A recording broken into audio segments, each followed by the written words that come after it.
Gülmek, ağlamak, öksürmek, hapşırmak, kabızlık, ishal bunlar erken doğuma ve düşüğe neden olur mu? Bunlar da en sık merak edilen ve en çok stres duyulan şeylerden bir tanesi.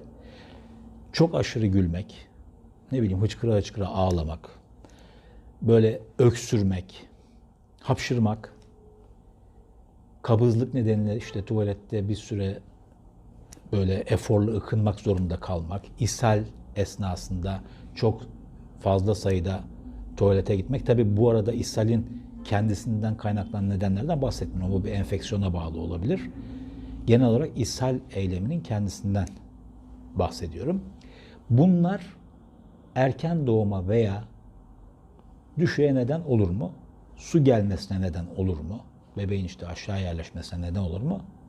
Hayır.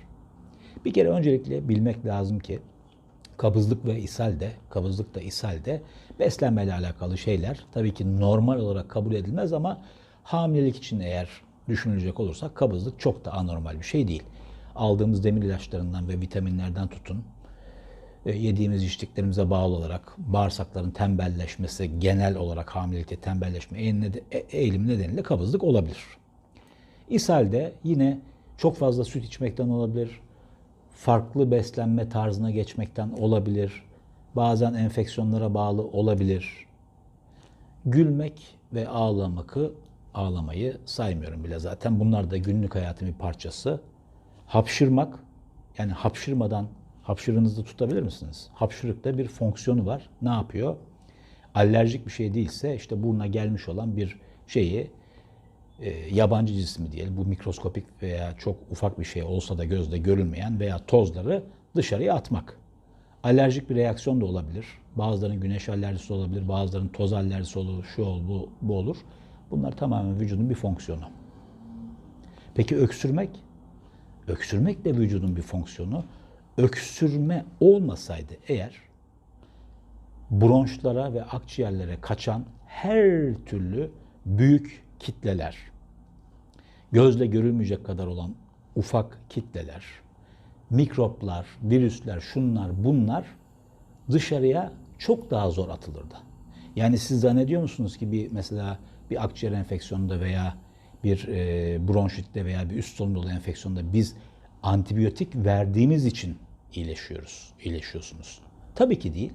En önemli mekanizma vücudun kendi bağışıklık mekanizması, içeride olan, kan içinde olan mekanizma. Bir de tabii ki direkt olarak akciğerlerde ve bronşlarda hazır bekleyen mekanizma. Bu da o partiküllerin, o bakterilerin, o virüslerin dışarıya atılmasını sağlıyor. Yani bu bir mekanizma. Peki neden bundan endişeleniyoruz? Çünkü direkt olarak öksürdüğümüzde veya hapşırdığımızda kasıklarımız ağrıyor bazen. Çok aşırı kabız olunduğunda kasıklar ağrıyor bazen. Yani kasıkların ağrıması direkt olarak odağı oraya kaydırıyor. Kasıklarım ağrıdı, acaba bu düşükle veya erken doğumla veya suların gelmesiyle sonuçlanabilir mi diye.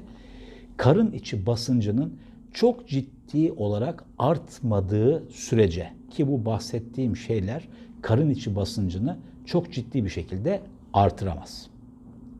O yüzden de bu tür basınç artışı olmadığı sürece ne erken doğuma neden olur ne de düşüğe neden olur. Yani şöyle bir şey yok. Ben doğuramadım, biraz öksüreyim veya güleyim. Ya tamam, belki bir saat boyunca öksürürseniz belki bir şeyler olabilir. Veya bir saat boyunca hapşırırsanız, ki böyle bir şey mümkün, bir saat boyunca gülerseniz belki bir harekete geçirebilirsiniz. Ama esas mekanizmayı başlatan şey tabii ki öksürmek, hapşırmak, kabızlık, şu bu falan filan olamaz. O yüzden bu tür mekanizmaların zaten hayatın normal parçası olduğunu veya gebelikte sıklıkla görüldüğünü hatırda bulundurarak herhangi bir şekilde endişelenilmesine gerek yok.